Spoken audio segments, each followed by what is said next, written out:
Hola, bendiciones, amados hermanos. Aquí te saluda una vez más el pastor Juan Carlos Lima.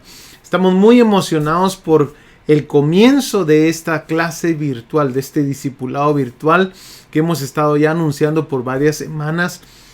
Estamos muy agradecidos con Dios por el privilegio que nos da de comenzar todo esto.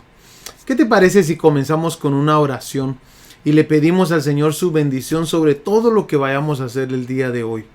Amén. Padre, en el nombre poderoso de Jesús, te queremos dar las gracias por este privilegio que tú nos das, Señor, de bendecir a tu pueblo y también crecer juntamente con ellos. En el nombre poderoso de Jesús, bendecimos estas clases, Señor, las ponemos en tus manos. Úsalas, Señor amado, para el crecimiento de nuestras vidas. En el nombre de Jesús. Amén y amén. Gloria a Dios. Amado hermano, antes de comenzar de lleno con la clase, quiero recordarte algunas cositas. Habíamos mencionado, amados hermanos, que cada clase, cada semana, vamos a estar poniendo un versículo bíblico el cual tenemos que memorizar. En esta semana, el versículo bíblico el cual se tiene que memorizar es el verso base de esta enseñanza de esta semana, que es Salmos 138, versículo 8. Así que por favor, como te recuerdas, si no has ido todavía al video que pusimos anteriormente donde están todas las instrucciones, necesitas ir a ver ese video. Ahí mencionamos que este salmo, estos versos bíblicos van a ser parte de las unidades. Así que tienes que ir a esa unidad y tienes que ponerle que ya te aprendiste el salmo. Pero también aparte del salmo vamos a estar poniendo una pregunta semanal. Esta es la pregunta de esta semana, esta que aparece aquí abajo, que dice: ¿cómo defines el propósito de Dios para tu vida? Entonces, no hay una respuesta equivocada, es simplemente queremos ver cómo tú miras el propósito de Dios en tu vida. Amén. Y algunos tal vez tendrán bastante que contar de esto, otros tal vez tendrán algo menos, no importa, no hay problema, pero sí queremos que todos, por favor, contribuyan con esta pregunta. Vamos a estar leyendo varias de ellas, amén. No, tal vez no podamos leerlas todas, pero sí vamos a leer varias de ellas, así que te invitamos, por favor, que cuando esté esta parte de la unidad lista, contestes bajo esa sección. Y aparte, amados hermanos, semanalmente vamos a estar poniendo un examen, el cual no lo vamos a estar calificando, aunque el programa te va a dar, el sistema te va a dar una calificación. Lo que queremos es que más que tú te des cuenta cómo vas aprendiendo en estas clases. O sea que no necesitamos de que te entre temor de que vas a perder. No. Es simplemente una forma de nosotros ayudarte a ti a que tú puedas ver cómo vas aprendiendo. Lo que sí te pedimos que para ese examen no uses tus notas, sino solamente las cosas que hayas memorizado. Puedes estudiar para el examen, que sería mucho mejor. Y amados hermanos, cada semana vamos a estar poniendo este examen los días miércoles. Las clases las vamos a estar poniendo los días martes, pero tienes 7 días para ver la clase completa, para hacer las tareas y el examen también. El examen lo vamos a estar poniendo un día después de la clase para que puedas tú aprender y cómo se diría, meditar en lo que acabas de aprender el día martes. Entonces, de esa manera queremos trabajar esto. Si tienes alguna pregunta, mándanos un mensaje, que con mucho gusto tenemos varios administradores. Queremos contestarte esas preguntas. Bueno, ¿qué te parece si comenzamos entonces, amado hermano, con esta clase que le hemos titulado Propósito, Identidad y Transformación? Realmente estamos bien entusiasmados por lo que ya Dios va a hacer en medio de nosotros. Y quisiéramos, amado hermano, que pongas mucha atención. Te encargo que estés listo con tu lapicero, con tus lápices, marcadores, tu Biblia. Mucho mejor si tienes una Biblia de estudio, pero si no, no hay problema. Comencemos entonces en ese versículo que aprendimos. o que estamos aprendiendo, Salmo 138, 8, que dice así: Jehová cumplirá su propósito en mí. Tu misericordia, oh Jehová, es para siempre. No desampares la obra de tus manos. Lo primero que vamos a ver es estas tres palabras, amados hermanos, son muy importantes, cada una de ellas. Pero vamos a verlas por separado para darnos cuenta la importancia de cada una de ellas. Qué hermoso salmo, ¿no te parece? Jehová cumplirá su propósito en mí. Comencemos con esa palabra, propósito. El diccionario, amado hermano, dice que propósito es determinación firme de hacer algo. Y también menciona que es un objetivo que se pretende alcanzar. Ahora, cuando vamos a la palabra del Señor, que eso es lo que más nos importa, ¿verdad? Lo que dice la palabra de Dios, nos damos cuenta que en la palabra de Dios hay un propósito general para la gente y un propósito individual o personal, el cual vamos a estar viendo un poquito más después. Pero miremos y enfoquémonos ahorita en el propósito general. Hay un versículo que a mí me llama mucho la atención, que es Efesios capítulo 1, versículo 4. Así que si lo puedes buscar ahí en tu Biblia, por favor, Efesios capítulo 1, versículo 4. Mira lo que dice. Porque Dios nos escogió en Cristo antes de la fundación del mundo, para que fuéramos santos y sin mancha delante de Él, en amor. Qué hermoso versículo bíblico. Porque Dios nos escogió en Cristo antes de la fundación del mundo, para que fuéramos santos y sin mancha delante de Él. Y es que cuando indagamos un poquito más en este verso, nos vamos a dar cuenta, amados hermanos, que hay palabras o frases las cuales tenemos que desmenuzar o indagar un poquito más en profundidad. Por ejemplo, la primera palabra ahí, porque Dios nos escogió. Esa palabra nos habla de propósito. Cada vez que uno escoge algo es porque ya tiene algo en la mente de qué va a hacer con ello. Igualmente Dios, cuando Dios nos escogió de en medio de muchas personas, Dios ya tenía algo seleccionado, algo planificado. Como lo dice el diccionario, determinación firme de hacer algo. Objetivo que se pretende alcanzar. Entonces Dios tenía un propósito para nosotros, nos escogió. Pero aparte de eso, nos deja saber este verso, ¿en dónde está ese propósito escondido? Ese propósito está escondido en Cristo Jesús. Pero también nos deja saber cuándo, antes de la fundación del mundo, se hizo este plan, este propósito se marcó. Para que fuéramos santos y sin mancha. Nos deja saber para qué. Entonces, este es el propósito general de todo hijo de Dios. Hay un propósito general para la humanidad. Pero no vamos a hablar un poquito de eso el día de hoy. No vamos a hablar de eso el día de hoy. Estamos hablando de nosotros, de la humanidad, del cristiano. Propósito general. Ahora, aparte de ese propósito general, hay un propósito individual. Y lo podemos ver en diferentes versos de la Biblia, pero hoy vamos a tocar este. Hechos capítulo 9, versículo 15 al 16. Vayamos rápidamente ahí a tu mano izquierda. Hechos capítulo 9, versículo 15 al 16. El Señor le dijo: ve, porque instrumento escogido me es este, para llevar mi nombre en presencia de los gentiles y de reyes y de los hijos de Israel. Versículo 16. Porque yo le mostraré cuánto le es necesario padecer por mi nombre. Ahí están hablando de Saulo.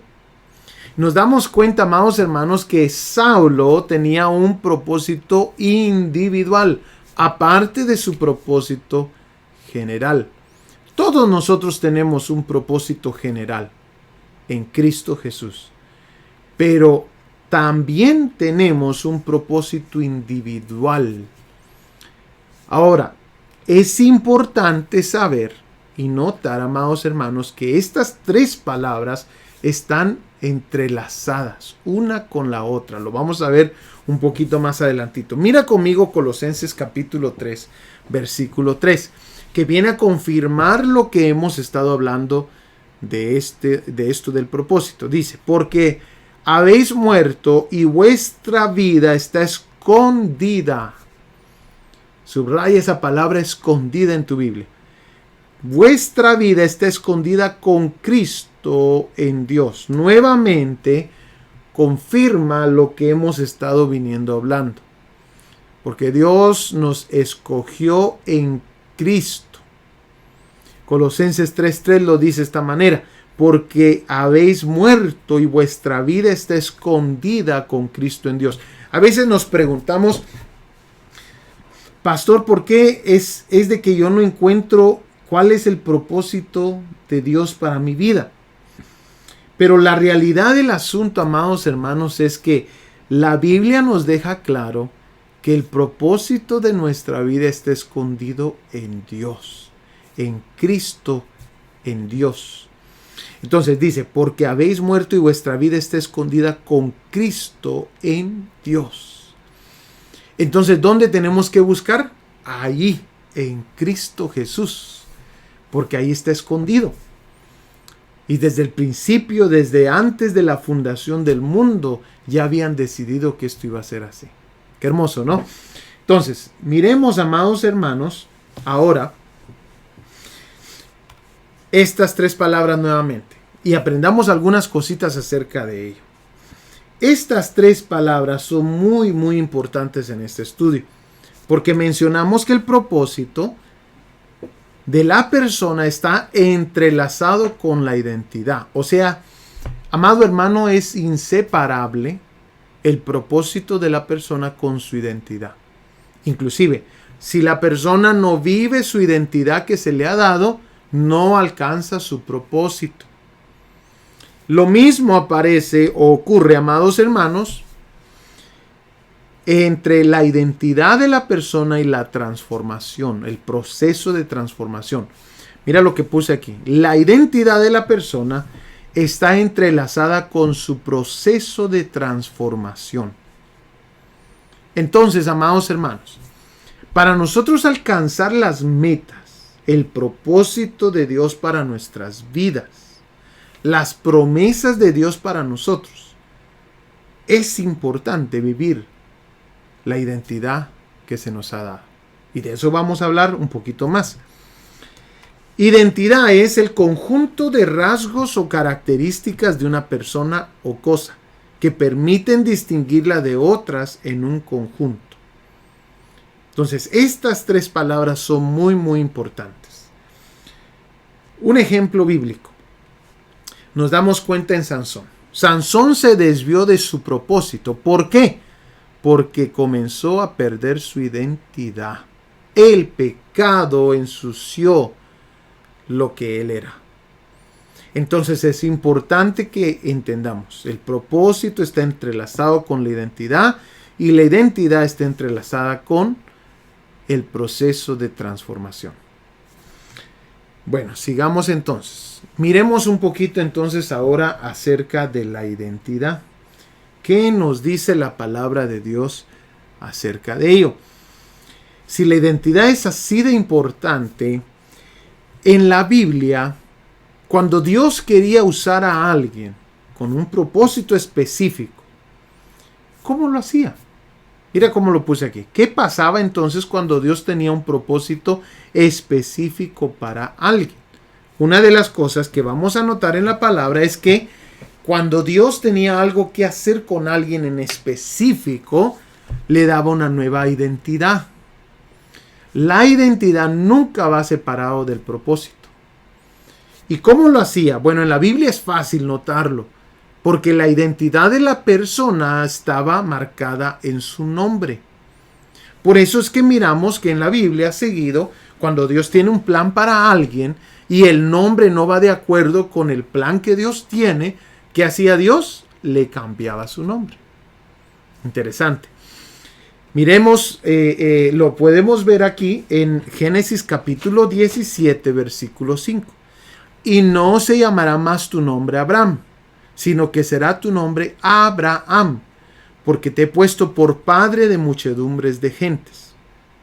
La palabra Abraham significa padre excelso, pero la palabra Abraham o el nombre Abraham significa padre de multitudes.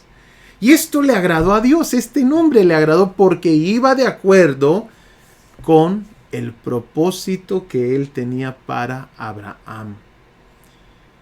¿Y qué fue lo que hizo? Cambió su nombre. Lo hizo con varias personas en la Biblia, por decir algunas. Jacob lo cambió a Israel. Oseas lo cambió a Josué. El nombre de Josué no era Josué.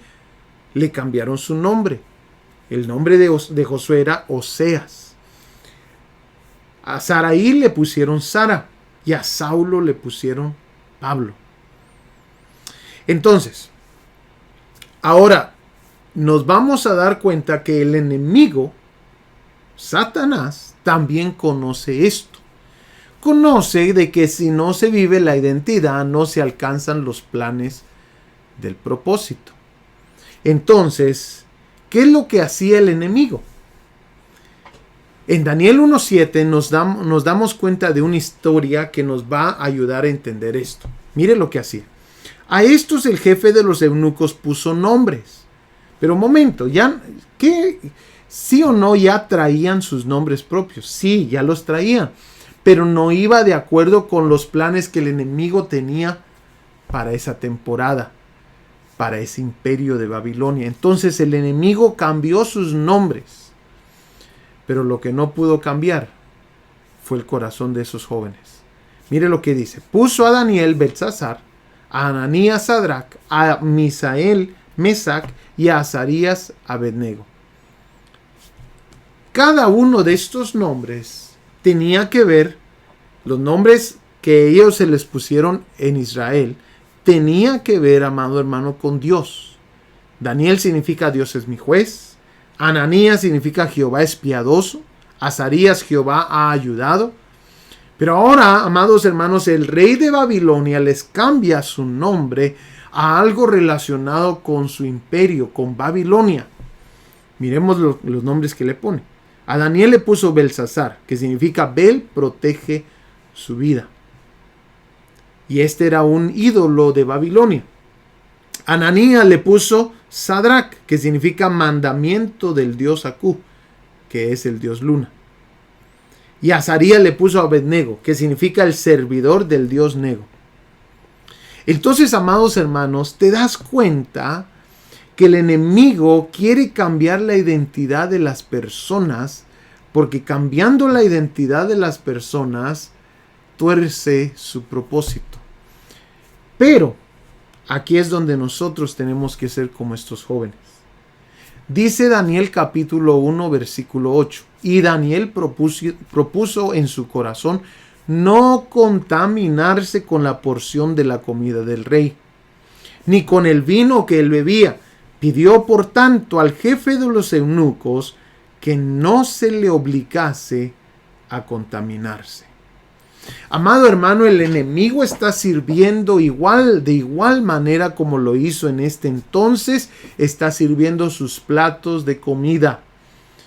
Porque esos platos de comida cambian quién tú eres. En la televisión, en la internet, en las películas. Amados hermanos, Dios quiere que nosotros nos propongamos de corazón no contaminarnos. Porque el Señor quiere que vivamos una vida santa, que vivamos nuestra identidad, que Él nos ha dado para nosotros alcanzar los propósitos que Él tiene para nuestras vidas. Entonces, miremos qué es esa identidad que Dios nos ha dado. Ahora en tu hojita te dimos una lista de los puntos de nuestra identidad, pero no podemos tocarlos todos el día de hoy porque sería larguísimo, pero queremos tocar estos 5, pero tú tienes otros ahí los cuales me gustaría que los revisaras. Sería muy bueno. Miremos entonces estos 5 puntos de nuestra identidad. Nuestra identidad es bien compleja. Se compone de bastantes puntos. Entonces miremos el primero. La palabra de Dios, amados hermanos, nos dice que nosotros somos hijos. Ve conmigo ahí a Primera de Juan capítulo 3, versículo 1. Primera de Juan capítulo 3, versículo 1. Mira lo que dice. Miren cuán grande amor nos ha otorgado el Padre, que seamos llamados hijos de Dios. Y dice ahí, y eso somos. Por esto el mundo no nos conoce, porque no lo conoció a Él. Cuando nosotros comenzamos a vivir nuestra vida como hijos de Dios, van a haber cambios en nuestra forma de pensar. Van a haber cambios en nuestras convicciones. Yo creo que tú ya los has vivido. Ya has comenzado a tener esos cambios en tu forma de pensar, en tus convicciones. Pero también van a haber cambios en tus decisiones, amado hermano. Es importante que nosotros vivamos en esta tierra como lo que somos. Somos hijos de Dios. Eso significa, amados hermanos, que tenemos un Padre en los cielos. Antes, dice la palabra del Señor que nosotros éramos huérfanos. Pero hoy tenemos un Padre. Podemos clamar a ese Padre. También tenemos una herencia, amados hermanos, la cual se nos ha dado como promesa juntamente con esa salvación. Pero si nosotros vivimos en esta tierra como hijos, tenemos que vivir en relación con nuestro Padre. Entonces, el vivir nuestra identidad es importante. El vivir nuestra identidad como hijo nos deja saber que tenemos Padre, que podemos clamar, que tenemos herencia y que debemos de tener relación con nuestro Padre. Yo te puedo dar mi ejemplo. Mi papá está en Guatemala y yo seguido estoy llamando a mi papá en Guatemala. Amado hermano, seguido nosotros tenemos que llamar o hablar con nuestro Padre Celestial. Seguido, amados hermanos, porque eso causa una mejor relación con nuestro Padre Celestial. Miremos otro punto. La palabra de Dios también nos dice que nosotros somos real sacerdocio. Primera de Pedro capítulo 2 versículo 9 dice, pero ustedes son linaje escogido, real sacerdocio, nación santa, pueblo adquirido para posesión de Dios, a fin de que anuncien las virtudes de aquel que los llamó de las tinieblas a su luz admirable. Esto significa, amados hermanos, que siempre estamos delante del Señor. Siempre ministramos delante de su presencia. En el trabajo estamos delante de su presencia. En la casa estamos delante de su presencia. En la iglesia estamos delante de su presencia. En la calle estamos delante de su presencia. Siempre nosotros somos un olor al Señor. Es importante, un olor fragante que seamos. Amados hermanos, pero esto también nos deja saber, el ser real sacerdocio nos deja saber que debemos de vivir una vida en santidad con el Señor. y nos deja saber que podemos entrar al lugar santísimo cuantas veces nosotros querramos. Algo impresionante que hizo el sacrificio de Cristo Jesús, amado hermano, es de que en la Biblia, en el Antiguo Testamento, los sacerdotes no podían entrar al lugar santísimo. Solamente el sumo sacerdote una vez al año. Pero en Cristo Jesús, los sacerdotes, el real sacerdocio, amado hermano, puede entrar al lugar santísimo a causa del sacrificio de Cristo Jesús. Por eso nosotros tenemos que darle gracias al Señor por sus bendiciones. Miremos qué otra. También, amados hermanos, somos extranjeros. 1 Pedro 2:11 al 12 dice: Amados, os ruego como a extranjeros y peregrinos, que os abstengáis de las pasiones carnales que combaten contra el alma. Mantened entre los gentiles una conducta irreprochable, a fin de que en aquello que os calumnian como malhechores, ellos por razón de vuestras buenas obras, al considerarlas, glorifiquen a Dios en el día de la visitación. Esto significa, amados hermanos, que debemos de vivir una vida ejemplar. Nosotros representamos al reino de los cielos. Nosotros representamos al reino de la luz. No debemos de vivir en esta tierra como que fuéramos de este mundo. Pero aparte de eso, amados hermanos, aparte que somos un representante del reino de la luz, debemos de hablar de ese reino al cual pertenecemos. Seguido, amados hermanos, tenemos que estar hablando de ese reino. Dice un versículo de la Biblia: ellos hablan del mundo y el mundo los oye porque son del mundo. Amado hermano, si el mundo habla de las cosas del mundo y el mundo los oye, nosotros debemos de hacer lo mismo con nuestro reino, con el reino al cual pertenecemos. Nosotros debemos de hablar del reino de la luz y los que sean luz nos van a escuchar. Interesante. Miremos lo que sigue diciendo. También, amados hermanos, somos esclavos de Cristo. Hace un tiempo yo escuché una historia de un pastor que decía que él conocía una iglesia allá en México donde la iglesia se llamaba Dios es Amor. Y en una tormenta se le cayó la R al título de la iglesia, al rótulo. Y, amados hermanos, la gente ya no le gustó mucho lo que decía el rótulo, porque ahora decía Dios es Amo. La palabra de Dios claramente nos deja saber que nosotros somos esclavos de Cristo. Mira cómo lo ponían los siervos de ese entonces. Saludos de Pablo y de Timoteo, esclavos de Cristo Jesús. ¿Por qué no nos gusta esta frase esclavos? Aunque es parte de nuestra identidad. No nos gusta, amados hermanos, porque muchas de las veces estamos viviendo una vida donde todavía tenemos el control, donde no le hemos rendido todas las áreas al Señor.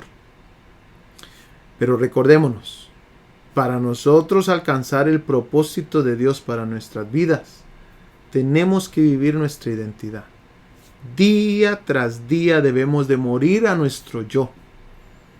Ahora, esta palabra, esclavos, en otras versiones aparece, probablemente en la que tengas, aparece la palabra siervos.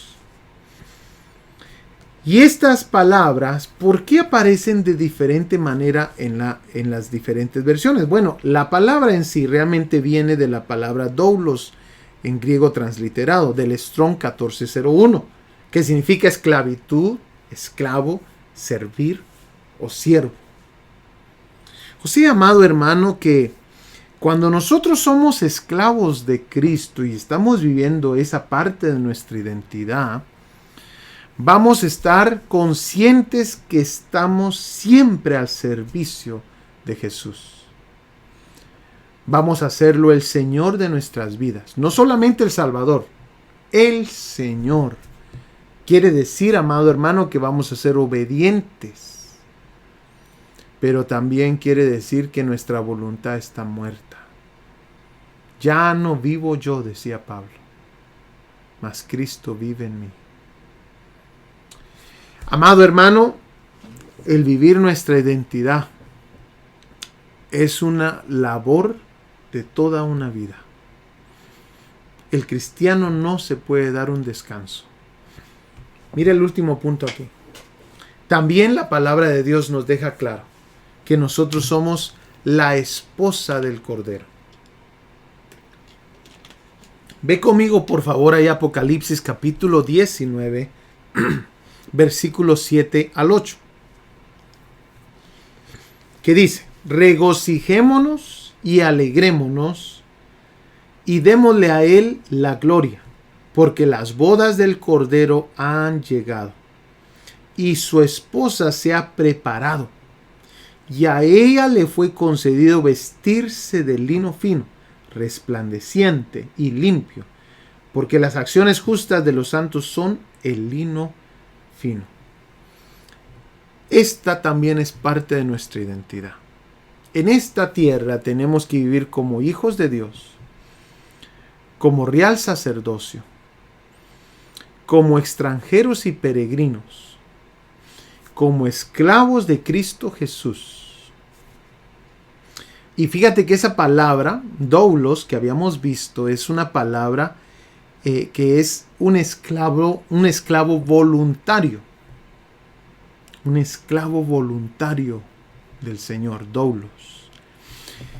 Esta palabra, eres esposa, o esta frase, significa, amados hermanos, que estamos cuidando nuestras vestiduras. Tienen que estar blancas, resplandecientes, por la obra del Espíritu Santo y del Señor en nuestras vidas. Pero aparte de eso, tenemos que ser fiel a nuestro compromiso con el Señor. No amores con el mundo ni con otros señores. Pero aparte de eso, tenemos que estar viviendo pendientes de su venida y ser obedientes a la transformación que el Espíritu Santo está haciendo en nuestras vidas. Ahora, vayamos entonces nuevamente a estas tres palabras: propósito, identidad y transformación. Ya hablamos de propósito, ya hablamos de identidad. Ahora miremos esta palabra de transformación, porque en la palabra de Dios, especialmente en el Nuevo Testamento, hay tres formas de ver esta transformación. Tres transformaciones. La primera la vamos a encontrar, amados hermanos, en 2 de Corintios, capítulo 5, versículo 17.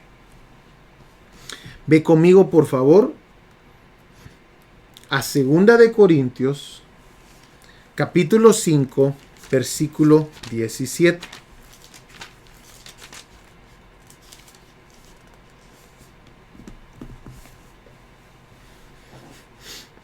Espero que no esté yendo muy rápido, pero si lo estoy, por favor, puedes regresar a la clase, puedes verla de nuevo y tomar tus notas que necesites, aunque la mayoría de estas cosas están ya en el documento que se te mandó, pero hay cosas que por supuesto necesitas apuntar, ¿verdad? Miremos entonces 2 Corintios capítulo 5, versículo 17. Lo tenemos, dice así: de modo que si alguno está en Cristo, nueva criatura es. Las cosas viejas pasaron y aquí todas son hechas nuevas. La primera transformación que el cristiano tiene, o con la cual se encuentra, es esta transformación inmediata. Esta transformación que aquí la llaman nueva criatura. Esta ocurre, amados hermanos, en el momento que hay un nacimiento de nuevo. Impresionante esto. Esto no puede ocurrir por voluntad de hombre. Esto ocurre por voluntad de Dios. En ese momento que hay ese nacimiento de nuevo, amado hermano, mira cómo lo describe Juan capítulo 1, versículo 12. Lo describe de esta manera: mas a todos los que le recibieron, a los que creen en su nombre, les dio potestad de ser hechos hijos de Dios, los cuales no son engendrados de sangre, ni de voluntad de carne, ni de voluntad de varón, sino de Dios. Mira qué impresionante. Esto viene, amados hermanos, inclusive algunas versiones dicen de que el nacimiento de nuevo, dicen nacimiento de lo alto, dice. Y fíjate de que la palabra de Dios nos lo muestra de otras maneras. Mira Colosenses 1:13, dice, el cual nos ha librado de la potestad de las tinieblas y trasladado al reino de su amado Hijo. O sea, ocurre inmediatamente esta transformación. Esta es la primera que estamos viendo. Hay tres en el cristiano. La primera es en el momento que el cristiano nace de nuevo, que la persona nace de nuevo, en ese momento es trasladado de las tinieblas a su luz admirable. Amén. Y se considera una nueva criatura. Las cosas viejas pasaron y aquí todas son hechas nuevas. Pero también leímos en Juan 1:12 que se nos dio potestad, otras versiones dicen autoridad, de ser llamados hijos de Dios o ser hechos hijos de Dios, dice aquí. Mire cómo lo dice esta versión, Reina Valera. Mas a todos los que le recibieron, a los que creen en su nombre, les dio potestad de ser hechos hijos de Dios. Esa es la primera transformación. Pero recordémonos que todo está entrelazado con las otras dos palabras: propósito, identidad y transformación. Ahora, miremos esta otra. Espero que todos hayamos pasado por esta transformación y le damos gloria al Señor porque Dios permitió que estemos el día de hoy con el Espíritu Santo adentro, que es la señal de esa transformación primera. Amén. Lo podemos ver en Efesios capítulo 1, versículo 13 y 14. Ahí está esto que les acabo de decir. Bueno, miremos entonces la segunda. Esto ya lo mencionamos. Esta transformación no ocurre si no hay un nacimiento de nuevo. Miremos la segunda entonces. En la segunda nos vamos a dar cuenta, esta aparece en 2 Corintios capítulo 3, versículo 18. Vayamos ahí rápidamente. 2 Corintios capítulo 3,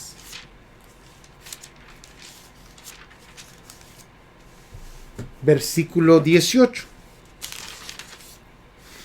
Esta no es inmediata. La primera sí.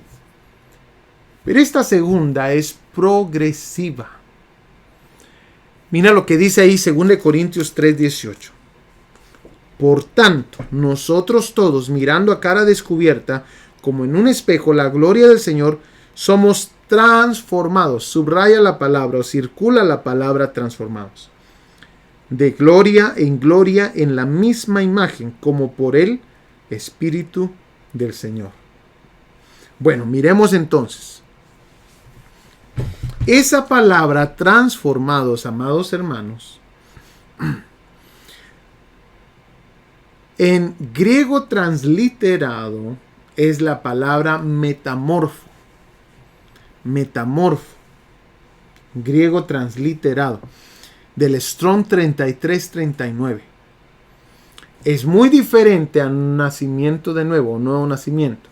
Esta es una palabra que en griego se conoce como metamorfo. Es cambiar la apariencia de algo, transformar la naturaleza esencial de algo. Esta es una transformación progresiva.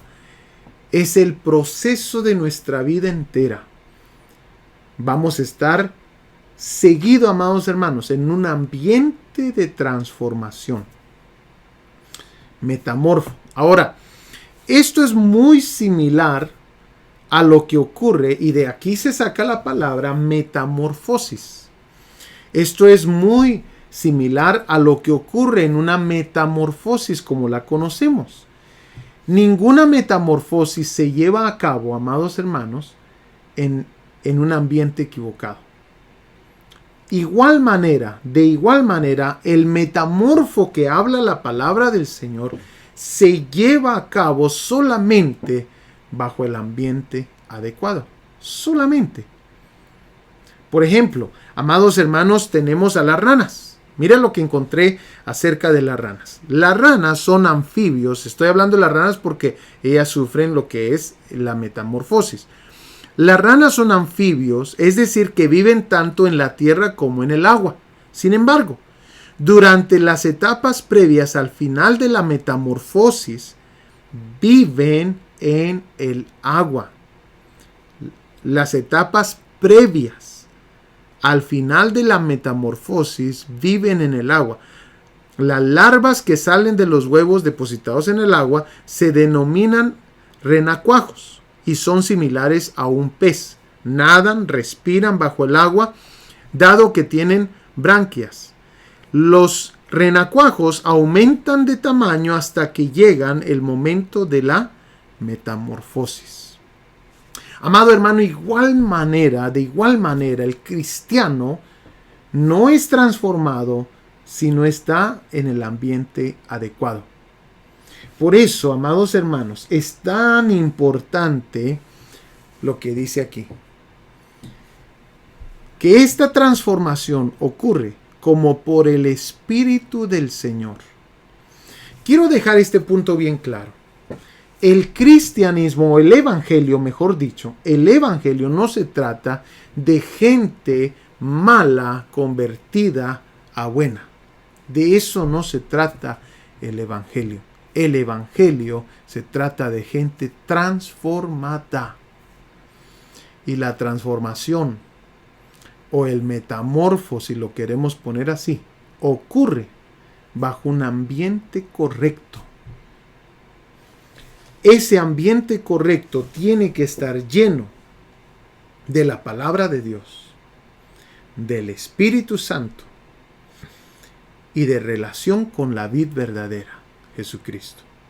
Pero aparte de eso, otro de los puntos que Dios dejó para esta metamorfosis o metamorfo, amado hermano, es la misma congregación donde tú estás, la iglesia de Cristo Jesús. Por eso es erróneo totalmente decir que no es necesario congregarnos. Es antibíblico, no es bíblico eso. Es erróneo.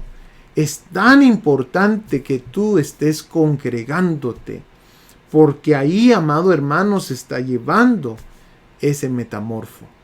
En la iglesia, en la lectura de la palabra y la vivencia de la palabra, la obediencia a la palabra, en tu relación con la vid verdadera y en tu relación con el Espíritu Santo. Ahora, si no ocurre, amado hermano, si no ocurrió la primera transformación, esta transformación tampoco ocurre. Mira lo que puse aquí. Esta transformación no ocurre si no ocurrió la primera transformación. Esta transformación no ocurre si no ocurrió la primera transformación. Y miremos la tercera. Esta, amados hermanos, mira, la primera era inmediata, la segunda progresiva y la tercera en un abrir y cerrar de ojos. Pero escúchame bien, la tercera no ocurre si no ocurrieron las primeras dos.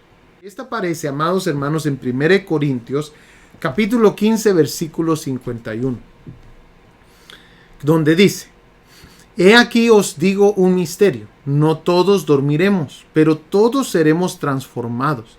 En un momento, en un abrir y cerrar de ojos, a la final trompeta, porque se tocará la trompeta y los muertos serán resucitados incorruptibles y nosotros seremos transformados. Amados hermanos, esta palabra que aparece aquí para transformados no es las mismas palabras que hemos estado viendo. O sea que son 3 transformaciones, 3 procesos que el cristiano tiene. Y los 3 son importantísimos. Esta tercera, amados hermanos, es la palabra alazo, del Strong 236, que significa hacer diferente, transformar, cambiar o mudar. No es la de la segunda transformación, que era metamorfo, ¿te recuerdas? Ni tampoco la de la primera, que era el nuevo nacimiento. Esta transformación es la palabra alazo, del griego transliterado. Y amados hermanos, la palabra de Dios nos habla de varios detalles de lo que va a ocurrir en esta tercera transformación. Miremos algunos de ellos. Primera de Juan, capítulo 3, versículo 2. Mira lo que dice. Primera de Juan, capítulo 3, versículo 2. Amados, ahora somos hijos de Dios, y aún no se ha manifestado lo que hemos de ser. Pero sabemos que cuando Él se manifieste, seremos semejantes a Él, porque le veremos tal como Él es. Qué hermoso lo que va a ocurrir. Estas cosas, amados hermanos, son para nosotros, son promesas que Dios nos ha dado. ¿Cuál es esa promesa? Dice, cuando Él se manifieste, seremos semejantes a Él. Amado hermano, esto es para todos aquellos, como decía Pablo, yo muero todos los días. Y decía también Pablo, lo que no muere no se vivifica. Esta transformación es para todos aquellos que hicieron las primeras dos.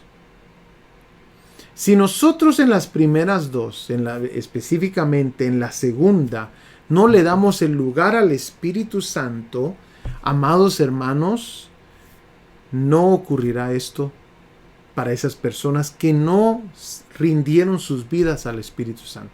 Por eso Pablo decía, yo muero todos los días, decía Pablo.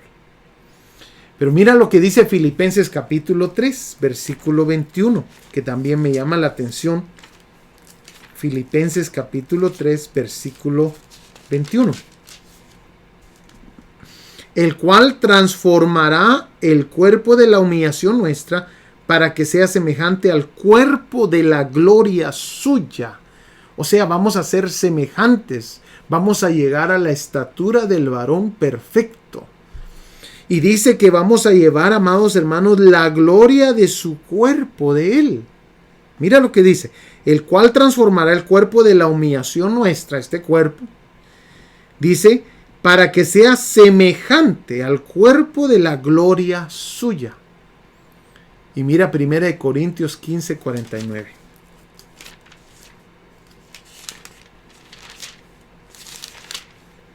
Primera Corintios 15, 49. Dice así, y así como hemos traído la imagen del terrenal, traeremos también la imagen del celestial. Amados hermanos, es tan importante que nosotros comprendamos que necesitamos vivir nuestra identidad. Necesitamos vivir, amados hermanos, nuestra identidad para llegar a nuestro propósito, a lo que Dios ha trazado para nosotros. Y una vez lo hagamos, amados hermanos, podremos decir en un abrir y cerrar de ojos, Dios transformó este cuerpo de humildad a un cuerpo glorificado. Te dejo con este versículo tan hermoso, el cual tenemos que memorizar esta semana. Salmo 138:8. Jehová cumplirá su propósito en mí. Tu misericordia, oh Jehová, es para siempre. No desampares la obra de tus manos. Que Dios te bendiga, amados hermanos. Espero que todo esto haya hecho sentido el día de hoy y de bastante beneficio. Te esperamos el próximo martes para la próxima clase. Que Dios te bendiga. Recuérdate, tienes 7 días para ver y hacer tus apuntes y lo que tú quieras hacer con esta clase. Que Dios te bendiga. Nos vemos. Salud.